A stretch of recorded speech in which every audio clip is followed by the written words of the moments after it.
Après la partie protocolaire et diplomatique de cette journée, le siège de l'ambassade tchadienne dans la capitale française a abrité cette fois la rencontre du ministre des Affaires étrangères avec la presse panafricaine internationale.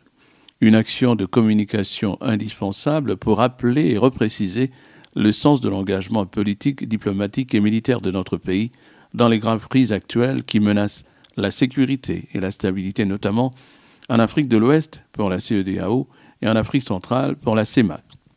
Un engagement qui a pour seul souci la paix et la stabilité, un devoir de solidarité à l'égard de pays frères, le Tchad ayant été lui-même pendant de nombreuses années victime de la guerre et de la déstabilisation.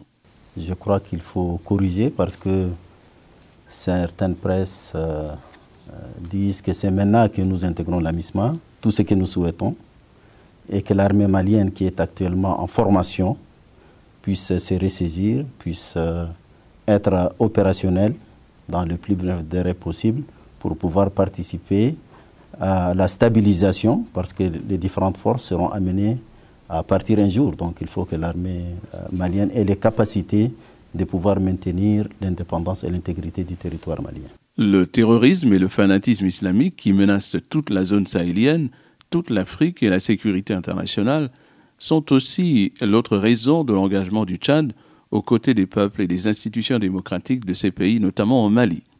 Nos soldats, dont la valeur et l'expertise sont largement reconnus dans ces situations de grave crise, les soldats tchadiens qui en ont d'ailleurs payé d'un lourd sacrifice. Ce que je peux vous dire, que l'opération conjointe armée tchadienne-armée française a fait un travail important dans les IFORAS. Elle est en train de faire du ratissage. Je crois que plus de 70% du travail est fait. Mais il ne faut pas aller trop vite en besogne parce que nous avons un adversaire particulier sur un théâtre particulier. Et donc, il faut être prudent. Je pense qu'on a besoin encore d'un travail sur l'ensemble du Mali, particulièrement au nord et dans la zone de Tombouctou. Vous savez déjà, ces dernières heures, il y a également des combats dans la zone de Tombouctou.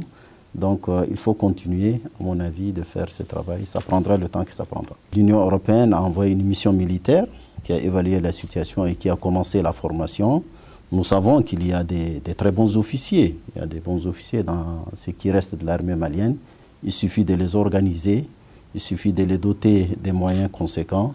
Et je suis certain que progressivement, cette force montera en puissance et sera à même à terme d'assurer l'indépendance de ces pays. Situation de crise politique et militaire grave en Afrique de l'Ouest, dans la zone sahélienne, en Afrique centrale. Les actions diplomatiques et militaires engagées par le président de la République, son Excellence Idriss Déby Itno, lui confèrent ainsi aujourd'hui un leadership régional apprécié. C'est ainsi que notre pays a obtenu l'organisation du prochain sommet des chefs d'État de l'Union africaine en 2015. Candidat au Conseil de sécurité, le Tchad devrait siéger pour un an dans cette importante instance de décision des Nations Unies aux côtés de grandes puissances membres permanents telles la France, les États-Unis, la Chine ou la Russie pour compter du mois d'octobre prochain. Moussa Faki Mahamat, le ministre des Affaires étrangères et de l'intégration africaine, s'est félicité du climat de confiance et de la qualité des relations du partenariat entre Paris et N'Djamena. La MISMA n'était pas prête.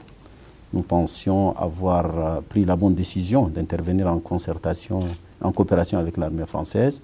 Donc le dispositif tchadien, le contingent tchadien qui sera dans le cadre de la mission de maintien de la paix, sera donc un contingent bel et bien membre de cette force sous mandat des Nations Unies. Il est bien vrai que la MISMA était prévue, les préparatifs allaient bon cours, mais nous avons été tous pris de court et la réaction prompte de la France, secondée par le Tchad, a pu contenir et libérer l'essentiel du territoire. Je pense et je souhaite vivement que les autres forces accélèrent leur déploiement pour qu'ensemble, nous puissions envisager le reste de la mission. Pour nous, la priorité maintenant, c'est de sécuriser et stabiliser et surtout chercher à sauver les otages, nous l'espérons sains et saufs. Le Mali est un État africain, un État ami et voisin du Tchad.